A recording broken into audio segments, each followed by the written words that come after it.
Hey everybody, welcome to the Church Media Guys show. I'm Dave. This is Justin sitting right here on my screen. Can you see him? He looks nice, doesn't he? Yeah, he's a good looking chap. Hey, we're going to be starting here in just a few minutes. We just wanted to say hi to everybody over on YouTube.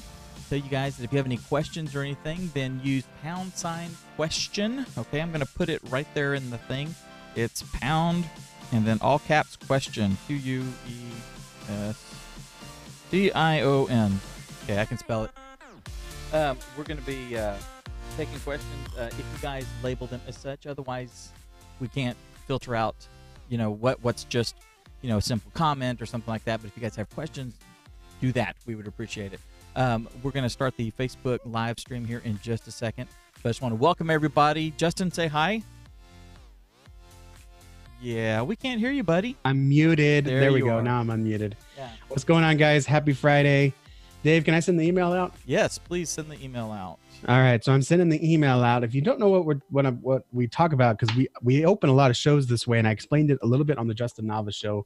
It will go down in this weekend. Basically, every time we go live, we always email our our newsletter list, our email list that we're live.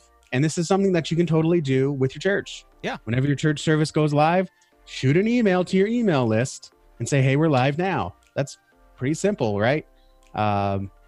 Yeah, just a quick little thing there. So I always say, if you go back to the Justin Nava show, episode 7 live recording, which should still be on YouTube, it will be cut out when I actually cut it out, but you can actually watch me write the email live and walk you through what you need for that kind of email. So kind of an important thing because we're talking about email a lot this month and in April. So you're going to get a lot of good email stuff. So if email is a big thing that you haven't figured out and you're super frustrated, this is the time to pay attention to Church Training Academy, because it doesn't get any better than this. It doesn't get any deeper than this, right? At least that you'll see on the show. Exactly. And those of you, we're still talking to the folks on YouTube. Those of you that are on YouTube, I know that people watch YouTube have different habits and different, it's almost like a different culture than it is on Facebook. But this stuff holds true everywhere. If you're doing any kind of communication and you're using YouTube as a tool, YouTube is not the end all be all. Okay, I know we want it to be, but it's not. So the notifications, sometimes people get them, sometimes they don't. The subscriptions, sometimes we're notified. We see it in our list. Sometimes we don't. With email, it gets through every time. So I'm telling you, pay attention and adopt what we're talking about. We're not playing. We're not playing. This is serious stuff here, folks. Anyway, we're going to go live, and I'm going to welcome everybody. So let me switch over to the other camera, the behind-the-scenes camera. There we are. All right, let's welcome our folks in.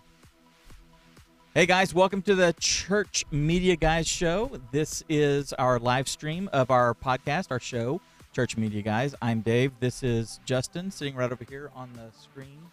Right over here. He's got I was gonna say you had a quizzical look, a befuddled look on your face there. YouTube's changed their we got the studio beta, and now I don't know where everything is. Oh yeah, no, I go back to Studio Classic.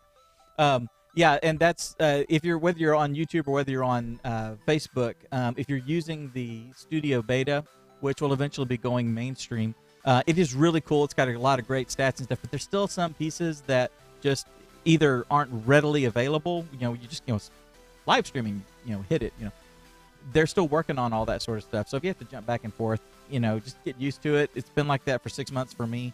So it's just part of the game. Anyway, we're going to get started here in just a sec. So welcome to everybody on Facebook. If you have a question, no matter where you're watching us during the live show, if you have a question, use #question, okay, before you do it, okay? So like #question, hey, what kind of shirt is that you're wearing? Whatever the question is going to be. That helps us to pick it out and make sure that we're answering questions and not just replying to just random comments. We want to be able to be focused on this. So anyway, we're going to get started here. Everybody say hi to Justin. What's going on, guys? Let's see. We've got Chris and Ramon have joined us over on Facebook. That's fantastic. Two of our good buddies we got to hang out with for a couple hours last night. It was awesome. Yeah, I was excited to see Ramon. It's been a while since he's been on. About time he starts playing with the kids. I'm not just saying this. He really made the night because he was asking some good questions and he had a lot of insight that he could provide in his unique situation. And it was incredibly valuable to have you back, Ramon. So yeah, thank you for being there, especially late night. Yeah. And we're glad you're hanging with us this afternoon. Enjoy your lunch, your conch lunch, my friend. Probably having a salad with shredded conch on it and stuff. That was my favorite. I know. I'm not lying. While we were doing our thing last night, I was searching for restaurants in the DFW area that serve conch because I want to get me some conch. All right, let's get things started here, shall we? There we go. And we're recording. All right. You have the windows up. Can you monitor the questions, please, sir? Yeah. Good. Yep. All right. I'm just sharing it in the Hacks group. All right. I'm trying to come up with a tease right off the top of my head to see if I can get this tease going in.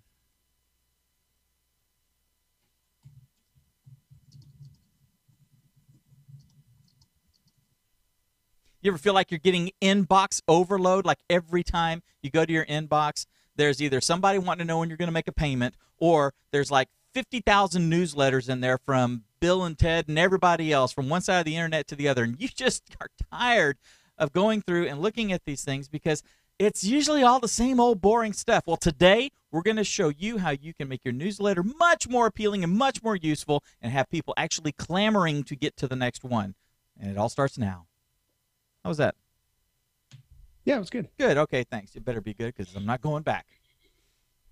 I'm just jumping out and pulling the cord. All right. Hey, guys, welcome to the Church Media Guys Show, where we all learn how to use and exploit media and technology so that we can take the gospel to the world. With me today, as always, is my intrepid partner, Justin Nava. What's going on, guys? What's up, Dave? Happy Friday for us recording. Happy whenever this comes out. And happy day to Chris, Ramon, and the few people lurking that haven't said hi yet in the chat, watching on Facebook and YouTube. This one is a big question we get a lot. And there's some good resources out there, but we want to be better. So we're extending our reach here, and we're going to be talking about 9 ways to improve your church newsletters. I'm really excited. Yeah, I am too. Here's our pro tip.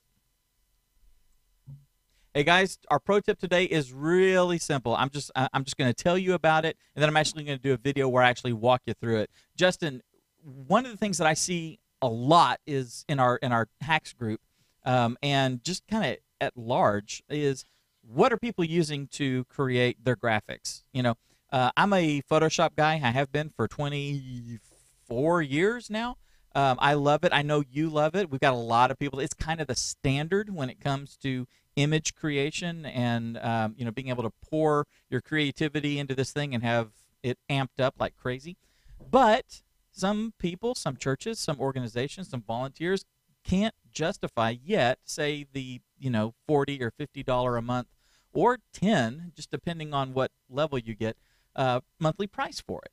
And we get asked a lot, how do you create your graphics? What are you using? Is Canva good? Is this good? Is that good? What do you usually tell them? Where do you usually point people? Well, we've talked about it on the show before. If you're just looking to create graphics, the big dog is Canva. I like a software called Design Bold. We've mentioned Relay that. Those are my go-tos. So there is one that I have come across, and I will show it to you like really fast, but I'm not going to go into any depth on it. It is called Photopia, and just take a look at it. You will notice, if you are even rudimentarily familiar with Photoshop, it looks like Photoshop. It reminds me of one that I used to use called Pixlr, which was kind of the one that on a Chromebook I would jump into Pixlr if I needed more Photoshop type functionality. This, I mean, with the exception of an ad running on the side, looks like Photoshop, and I've played with it a little bit, and I really like it. The cool thing is, at least for now, I don't know if they'll ever change this, but it's free. It is ad supported, and it's got just a little column of vertical ad that sits off to the side. If you're like me, you can deal with that. It is really cool. It feels like Photoshop. It's not as fluid as Photoshop. I can't just like double click on something and all of a sudden I'm in text edit mode. If you how you can do that. You can just like find a piece of text on there, double click, and now you're editing it versus select it and then go and choose the type tool and then so it's not 1000% like Photoshop, but it's enough that for the price, you can use a web version of Photoshop and get around and do the stuff that you're used to doing, except you can do it for free. So go check it out. It's Photopia or Photopea. I don't know. Photopea. Photopia, Photopea, whatever. If you just go to that.com, you will see it. Anyway, I'm going to do a review of it. I'm going to get in there and I'm going to see if I can make one of our thumbnails that you and I do for like all of our videos on YouTube and stuff. I'm going to see if I can actually create one in Photopea, Photopea, whatever it's called. Anyway, go check it out. It's free and it's absolutely cool. Cool. We should do a live where we actually should take something we've done before, but you try to do it in Photopea and I'll try to do it in Photoshop. Ooh. And let's see, because I'm not as good as Photoshop, so I'll be more like the average volunteer. Okay. But you're actually using Photopea, so you actually know what you're doing. We just do that live. That would be cool. Just like flip, like, hey, where you at, Justin? I'm like, I'm still trying to figure out the keying. That'd be fun. All right, so let's do our feature presentation. My internet off. Anything I'll going never on? Forget. My uncle grabbed my aunt's phone. This was back when internet started coming to phones. And he's like, I'm trying this obviously didn't look like this, but it was a flip phone. And he's like, how do I check my mom's phone number or something like that? And my Aunt Michelle was like, oh, just click on this, click on that. And he just kind of like silence. And he's like, I'm on the internet now.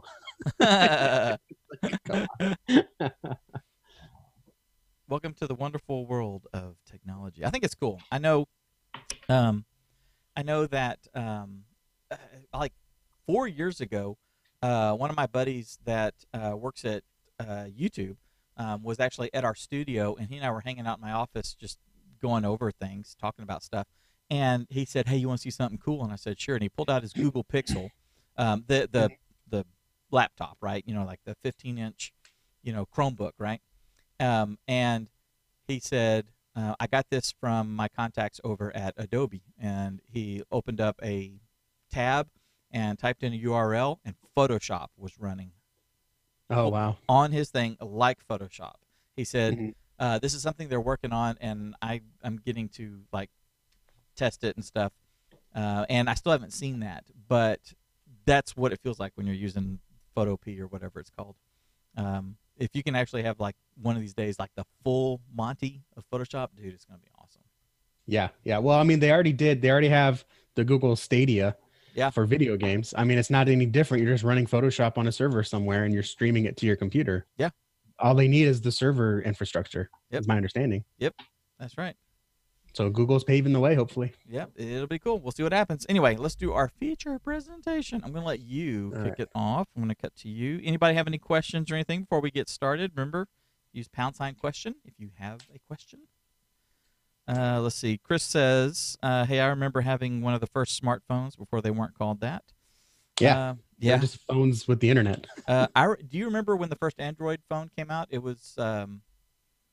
Yeah. I can't remember who the manufacturer was, but yeah, it wasn't even called an Android. They called them iPhone killers. Like that was the vernacular. Right. Like, it wasn't until they started marketing them as like, this is the Android. It was just called the Droid, wasn't the Motorola Droid? No. That was actually different. That was Motorola using the basically making you feel like your phone was like a robot, because it could actually do more and stuff like that. I just remember a commercial for a Droid. Yeah. But I'm trying to remember. I just remember. I don't remember if it was where I was, and maybe it was more. But I remember the publications too.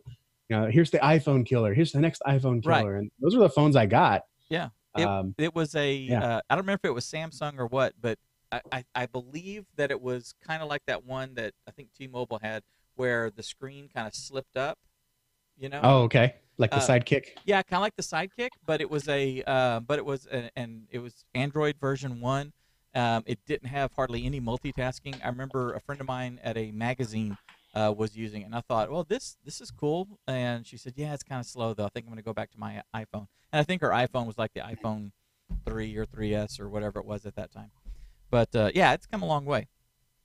All right, folks. Here we go. I want to cut to you full screen. I want you Okay. to do the bringing in the topic. Okay. Sure. Ready? Yes, whenever you're ready. So last week we talked about that email is not dead. It's the original social media platform. Every phone comes with it, and people are reading emails and prefer emails at an 80% rate versus every other communications. We're checking our emails several times a day. So the next question, obviously, that we get is, okay, well, if email's so great, how come nobody's reading our emails? And that's what we're going to talk about today. We're going to give you 9 tips to write better church newsletters because, yes, just because you write it does not mean that they will read it. You got to make sure that you format your newsletters and your emails and your expectations in a way that gets people excited to read and not bogged down with yet another bulletin. This is just a digital bulletin. People don't want that. And if that sounds like your newsletter, or if that sounds like you, like, if email's so great, how come nobody's reading our emails?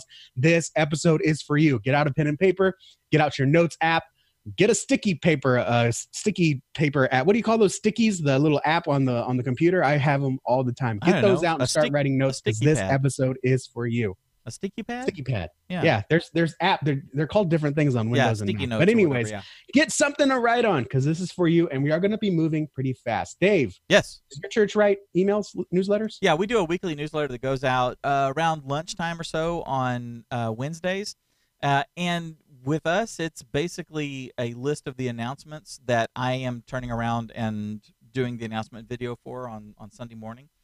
Okay. It seems I'm glad. Okay, number one, I'm glad we're doing it because we haven't been doing it, and over the last year and a half or whatever, we started doing it, and I'm glad it's becoming a regular thing. I also don't like that it's like just announcement stuff. I think it can be a lot more.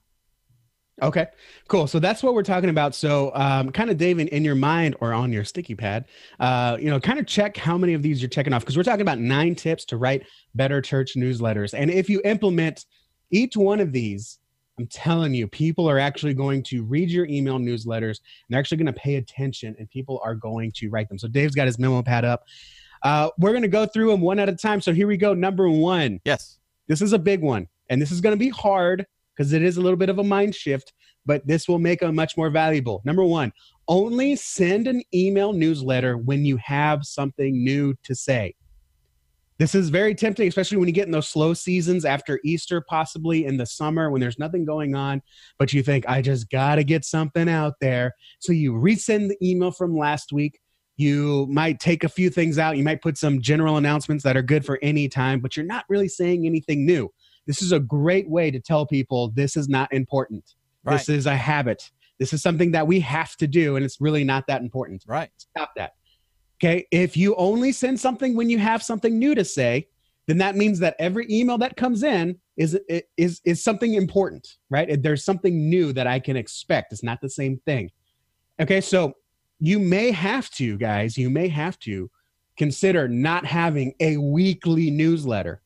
You may only send when you have something to announce. You may only send when you have something coming up. So that means you might send one email a week. You might send an email on Monday. The next one might come next Tuesday. The next one might come Monday again. It's a little inconsistent, but when you have something new to say, people will actually open your emails because they know it's not the same thing.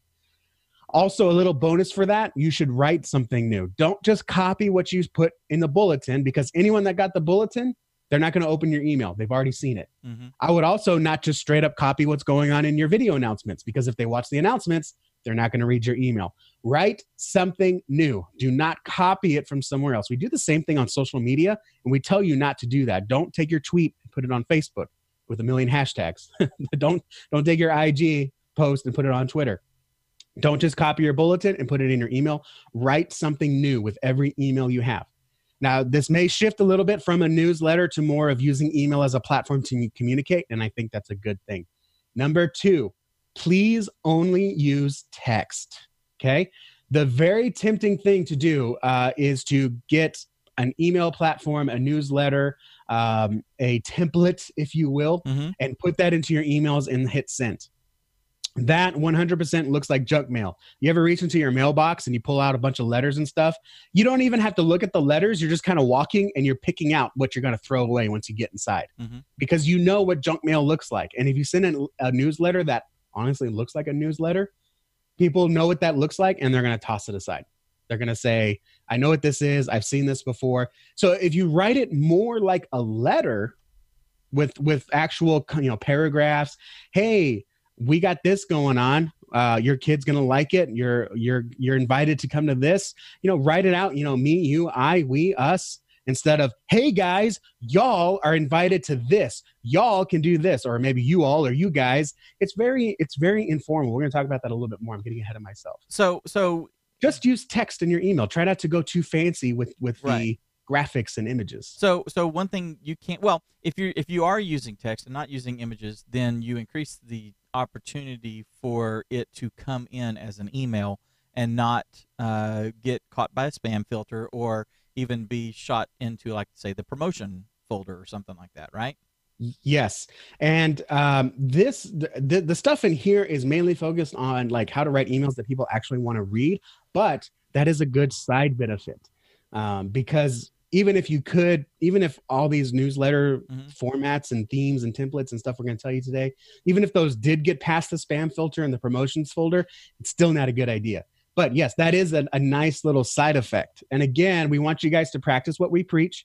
Go find our churches, Tate Springs and First Baptist Edinburgh, and look at what we do at our churches. Sometimes we don't have control and we can't do what we want, but watch us on CTA and kind of model what we do. And you'll see that every CTA email is mostly text, which brings me to my next one. If you are going to include an image, and I think images are good to do an email, sure, but use no more than one. Right. Just one image. This is again for spam, but it's also because email is a quick format. Okay. You're not writing a novel.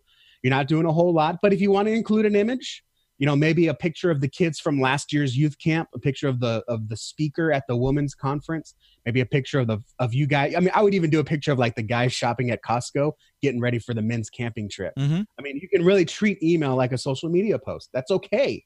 That's fine. As long as, again, you have something new to say, you're just writing it text, just like a regular email, and you can throw a picture in there. Don't attach it.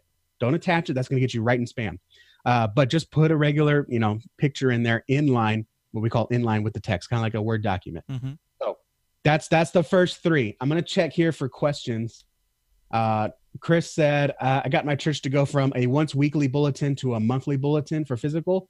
And that's great. You could treat email the same. If you don't have something to say every week, first, I would actually recommend you rewrite it, right? So yes, you are going to put youth camp in the email for 3 weeks in a row, leading up to the deadline to sign up. However, don't just copy paste the same 3 weeks.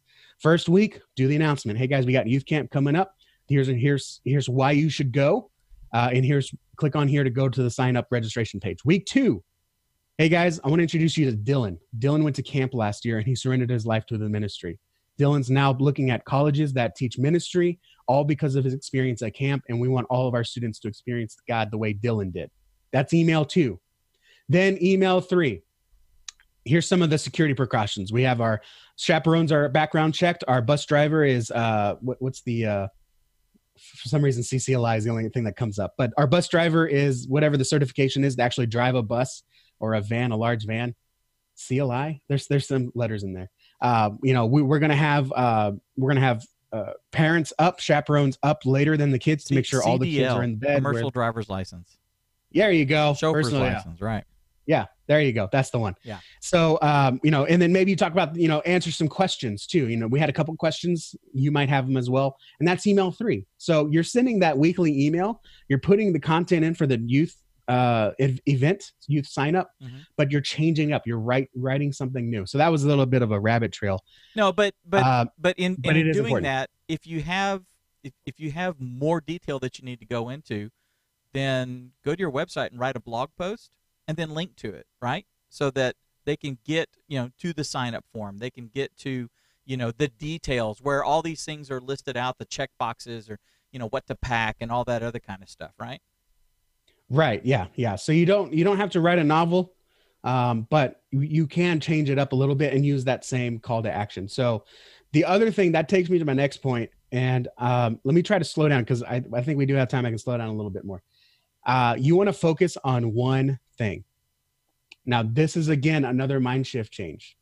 if you want to have people take your email seriously, don't blast them with a shotgun blast of announcements where hopefully one thing applies to them.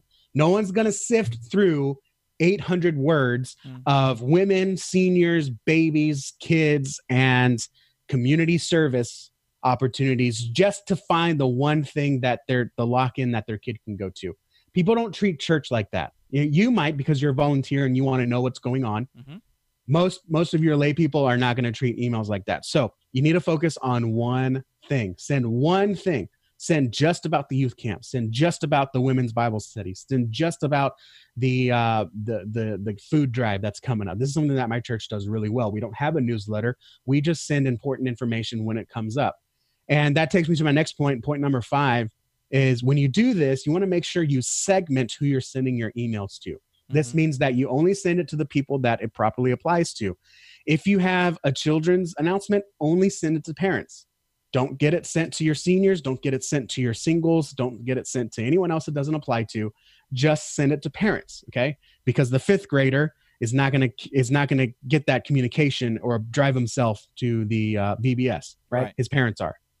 Same thing if you have a senior activity announcement, just send it to those people. And yes, they're using email, okay? I talked to I believe the record is 87 years old. I talked to an 87-year-old man, and he was like, I can't get access to my email. Like I am in trouble. I need access. So he knows how important it is. Most of these folks, they do have email. So don't just this. And if they don't want it, that's fine. But don't send everyone what the older youth group is. It doesn't apply. I don't want to get emails for things I'm not invited to. Right. This dovetails into what we talked about last week, where depending on the email platform or the church media, those two words always run together when I say them. The church management software you have, whatever you're using, you can tag people accordingly. We talked about when someone registers their kid in the children's department, then mark them down as having children under 5th grade or whatever the department is and stuff, so that you can send it to only people that have kids that are in kindergarten and below, that kind of a thing. So the segmenting, I think, is really huge. And I'm guessing that I'm guessing that very few churches actually do that. Is that your experience? It's my experience. Yeah. Yeah. Yeah. Let me tell you a little story too. When you do segment, noble attempt, a noble idea. The children's ministry, when they sent out their newsletter, they also wanted to use the opportunity to spread awareness of other things going on in the church. So they basically copied the church newsletter and also put it into their children's newsletter. So what ended up happening was on Monday, you'd get the general church newsletter email. Then you'd get the children's email, which had the exact same information plus some children's stuff. If you segment, that's fantastic. That's what we want you to do. But still, don't just copy information. It should really just go into one email. This will let people know that the general church newsletter, this is what applies to everyone. Your children's announcement should go in the children's newsletter. And don't say that, oh, well, they'll open this one, but they might not open that one. No, they're in their email 7 to 8 times a day. If they know that you're going to treat them with respect and give them value in every email, you're going to open it. Okay. I do like what Chris said, and this is a little bit more advanced, but actually I have noticed this with my personal emails from justannava.com. He likes the format where the email is kind of like a blog post where it has a pic at the top and then like a headline and then maybe some headlines in the middle. That's something I'm still experimenting with, but I have noticed a little bit of a boost in people actually reading my emails and like replying to it and asking me questions or follow-up thoughts. Where instead of just a chunk of text, you have like, I always start with a catchy sentence, like, does God abandon you after divorce? Right. Because people are going to see that in the email preview, right? And they're going to open it up. And then maybe say a few sentences and then you do a big header. What does the Bible say about divorce? And then you do a few more sentences talking about introducing what you're going to preach on Sunday. And then maybe you end it with a big header.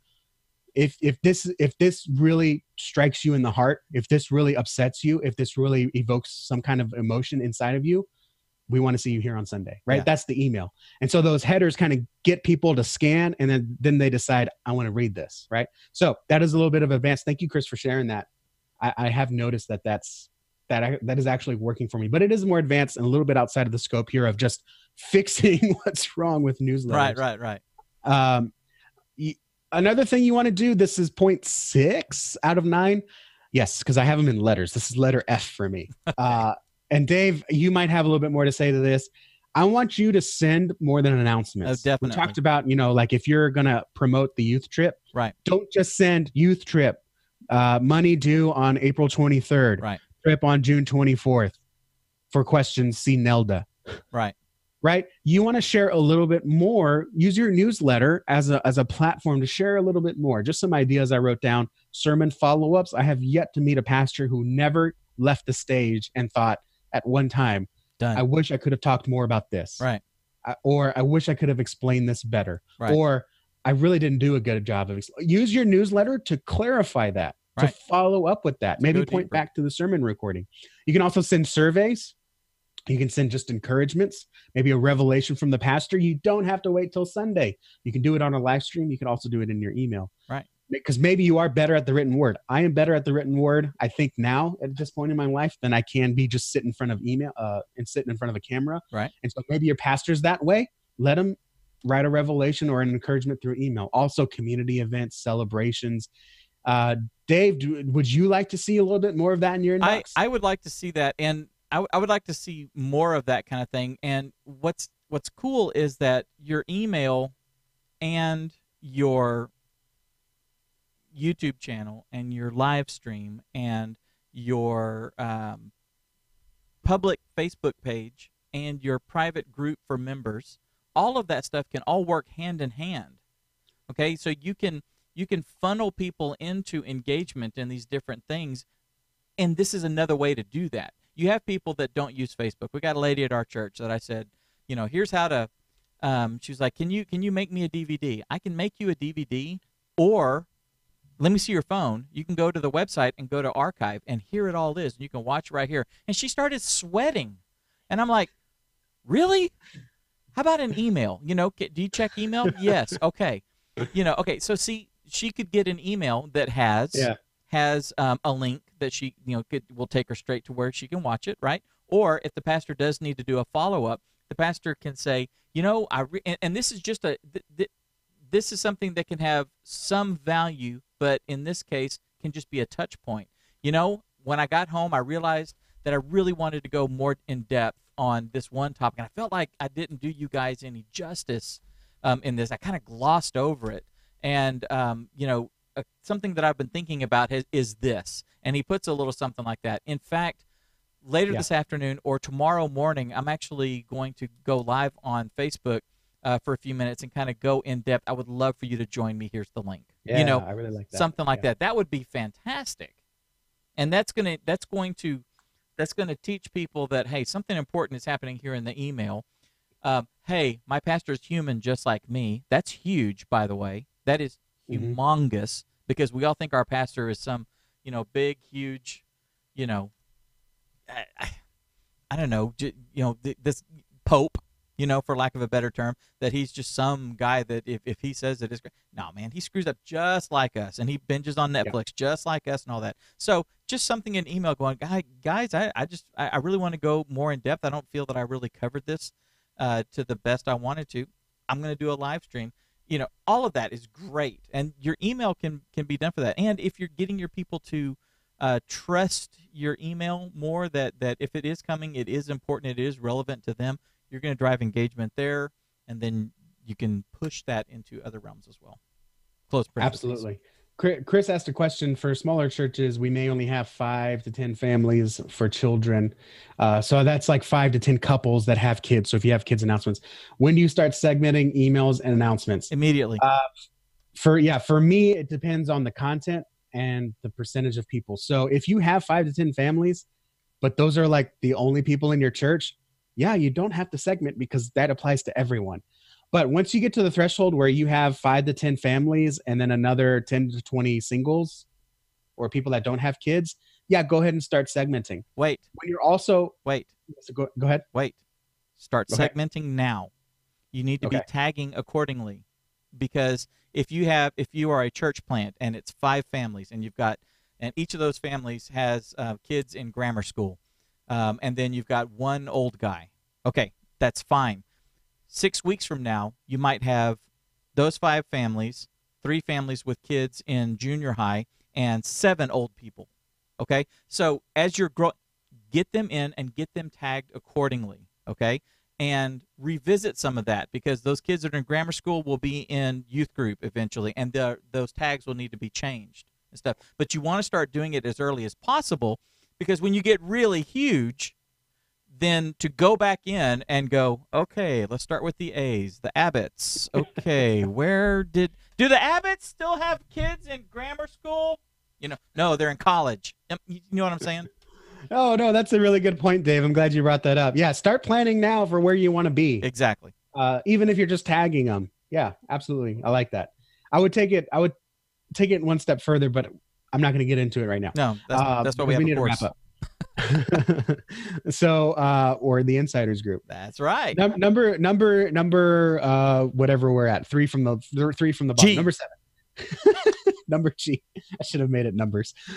Use different subject lines in your emails. Yes. It's so easy just to say, this week, Bill and Ted's Excellent Newsletter number 5, or Bill and Ted's Excellent Church Newsletter week of April. Good raspberry. I can't do that. When you follow the tips in here, you only have one thing going out. So make that your subject line. If you're talking about youth camp, you're sending to youth parents, you're going to make your subject line, sign up is now open for youth camp. Mm-hmm. Okay. You send the story about Dylan, how God changed Dylan's life, and your son's too, or your child's too, right? Deadlines tomorrow. Okay. Those are subject lines that actually tell me that I need to open this email. Yeah. You snooze, Newsletter, you lose. March 29th is not going to open. I know what's in there. It's the bulletin. Right. Not going to open it. That's right. Use different subject lines. Even if you do have, if you can't get it one thing at a time, your pastor or your leadership insists, no, we want one email with everything in it in a week. Pick one thing and make that the subject line. Okay? When you have those same subject lines that are coming in, and it's like, you're like going, oh, another newsletter. It reminds me of anytime you go to a funeral, or you're at a funeral home, the guys that are running the funerals, they're always wearing the black jacket, and they always have their hands right in front of them. They're usually really big guys. They're doing the pose. Their hands are kind of like that, and they always cant their head, and they always walk up to you if they're if they meet you at the store, it's have you considered what's going to happen after you go? And you're like, I just wanted to know if you wanted to come watch the game. They're always, their subject lines are, we just want you to know that in your time of need, Yes. Yes. It's you run the other direction. Yeah. Don't do that. Don't. The question you should always ask, is the subject line intriguing? Would I open this? And I being not someone who's trying to open up and boost my own open rates, or someone who needs to know everything that's going on because I'm the church communicator and I write the bulletins. No. Maybe you should ask, will my wife open this up? Yes. Will my dad open this up? Will my mother, I always talk about the mother-in-law test. Will she open this email? And the answer is generic subject lines equals no. Moving on. Number 8. This is a little bit of the long-term plan here. You got to measure and test. Don't just try something and hope you hear about it. And then you think, a month down the line, well, I tried that and it didn't work. No, you have to measure and test. There are different statistics. There are different statistics like open rate, click-through rate. How many people are opening your email? How many people are clicking through to get the information? That stuff is important. So change one thing at a time. But Justin, we're a church. We're here. This sounds like a whole bunch of, we're not an advertising agency.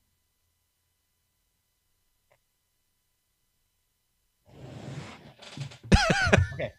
That kind of the thinking is why you're here right now. That's right. Okay. That kind of thinking. Oh, but we're a church. Right. Why it's How do I say this nicely? If you find yourself saying, "Oh, but we're a church," your head is in the wrong place in a lot of this stuff, because these things apply. These are just general rules. Did you know advertising, marketing, all that sort of stuff is effective everywhere, not just with Walmart, not just with, you know, your financial planner or the law, you know, the Texas Hammer, you know, or any of those people. It's effective everywhere, which means it's communication, and it's effective with the people who are at home watching commercials and getting emails from, you know, the law office of whatever, who's, you know, do you have mesothelioma? And they're sitting in your pews in your church. They respond to those things. They'll respond to this if you do it right. Anyway, close parentheses. Sorry. Why did you do that, Dave? I know. That's a whole nother subject. Okay.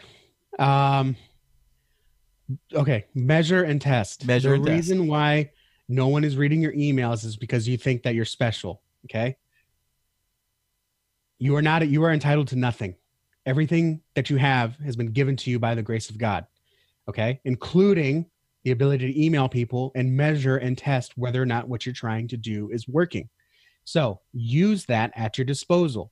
When you send emails, are people actually signing up because of the email? Are they actually taking a look at it? And you can measure the success of what you're trying. So try something new, test it for 3 months, and see how people react to it. Not just what you hear. Okay, because then you're going to let the vocal 10% decide what's going to happen to the silent 90%. Okay, the people that it's working for will not say anything because it's working, and you're going to ruin it for them because you listened to one person that said, I just wish it said newsletter April 24th. My name is Kermit. Don't do that. Okay, measure and test, and then you can make sure that your church is on the best track. Okay, last one. Yes. Really wish you hadn't said that, Dave. I might even go live to address that because okay. Number 9, talk like a person. Yes. Don't word vomit like you might see often in bulletins. Hey guys, thanks for reading this email. Take a look around and if you see something that sparks your interest, we'd love to know about it. Feel free to click on the buttons. No one talks like that. Dave, I'm interested in trying and go into your house. Okay, fantastic. What you want to do is put your clothes on and you want to walk to the door, open it. Don't forget to lock it and drive on over here. And don't forget the right one's the gas. No, stop it. Okay. We know how to use emails. We've been on emails for decades now. Talk like a person. Okay. There's a thing called personalization we're not getting into, but where you can actually have your email start. Hey, Dave. Hey, Jonas. Hey, Rick. Hey, Donna. Because we're not, whatever. Okay. Hey, Felicia. And then you can just talk. I want you to know about youth camp that's coming up. Mm-hmm. Okay. I want you to, not we want you to. This isn't like the church building. If these walls could talk. Okay. It's the a pastor person. encourages you personal. To. Yes, exactly. Your church leadership wants you to know. No one talks like that. Okay. If I walked, even though it is true, if I said, hey, pastor, tell me about church camp, the pastor wouldn't say, our church leadership and youth ministry wants you to know that you are welcome to attend. Yes. No, we're encouraging you to pray. Yeah, no, talk like you would a normal person. Okay. And the test is read it. If it sounds salesy or like a newsletter, it's a newsletter. It's boring. Okay. If it sounds personal, like it came from a friend, people will stick with it. Okay. It's kind of like when they tell you in preaching class, you're not preaching to 1,000 people. You're preaching to one person. And I think we've all had a sermon like that where you say, oh, it feels like the pastor was talking right to me. Mm-hmm. It's because if you listen to that sermon, mm-hmm. he was talking to you. Right. He was talking to 100 of you, but he was talking to you. Okay. The great pastors, the great sermons you listen to, they don't go, maybe you're this, or how about you're this? You guys, someone in here is like this, right? Because what that ends up is you say someone else. Yes. Okay. Mm-hmm. But they will talk to you into your soul. And that's what your email needs to do. Talk to your soul. Yes. It needs to be one-on-one. It needs to sound like a letter, not a junk mail. Yes. Hey, and you know what? Let me tell you guys something. If you want examples of this, we said go check out our churches and all that stuff. Get on our newsletters at our churches and all. You can do that. I know our church is, up and down. We get some of this because I get the copy from the thing and that gets put into a script for me to, here's the things that you need to know that, to do the church announcements, and I sit there and rewrite the snot out of them. Um, but you guys can get on an email list that Justin and I do. We do a daily email. 90% of them currently have been coming from Justin, and he keeps kicking me in the butt to engage more. So I'm working on engaging more with you guys. Hey, I'm. If Dave wants to do more videos, that's fine. Like I said, I'm more comfortable sitting down and writing an email, and that's than okay. setting up the studio and doing a video. And I love doing the emails and stuff. I just haven't made it a part of my daily routine, and I apologize for that to everyone out there. But if you guys go to churchtrainingacademy.com and or go to like easylivestreaming.com, you guys can or related emailforvisitors.com. Yeah, exactly, that one right there is perfect because that gets you the email templates that we have that is just a nice gift from us to you that will kind of help you guys get going with doing your emails.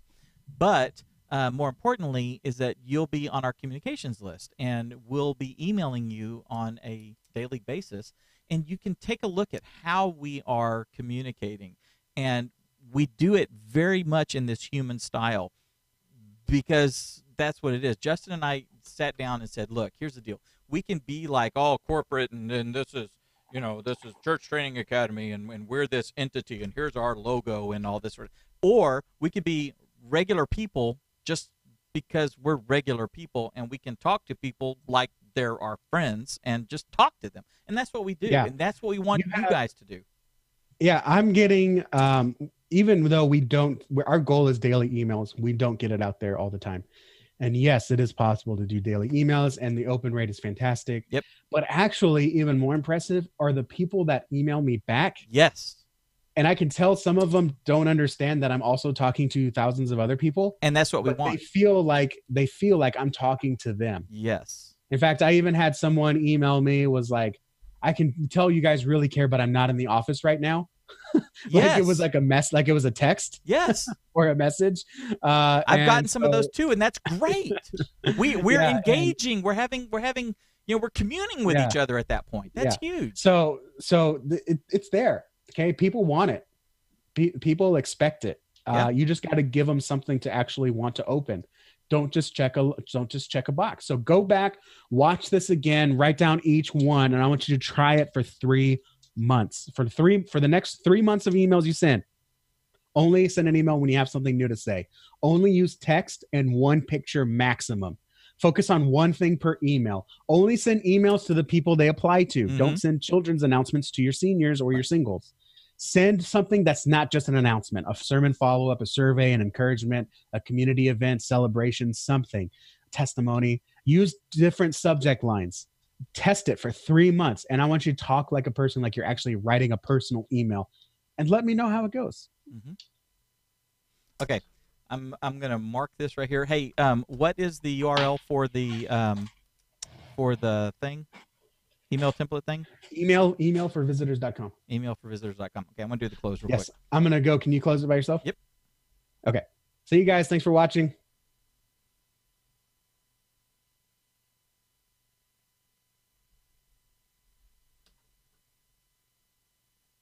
Hopefully this has been helpful for you. If you're looking to engage more through your email, go to emailforvisitors.com, and we've got some templates that will help you guys get started. Hope this has been helpful. Be sure to smash that like button. Be sure to ring the bell so that you can get notifications when we go live and when new videos come out, and we will see you guys in the next video. Now take what you've learned and use it to go change lives. All right, y'all. I hope that this has been helpful, and I have a shoot. I'm shooting a lawyer today. I know, something everyone's wanted to do at one point or another, right? We're doing I got to go shoot a commercial, so I need to go pick up the other people in my team and head to the courthouse. We're getting a courtroom for the afternoon that we can shoot in. Kind of like Ryan did when he shot the little story about the lady having to go to jail for DWIs. Anyway, so I've got to go, If you guys have any questions, by all means, please leave your questions here. Leave comments. If you guys can help each other out, please do that as well. And I hope you guys have a fantastic weekend. Like I said in the official closing, take what you've learned and use it to go change lives.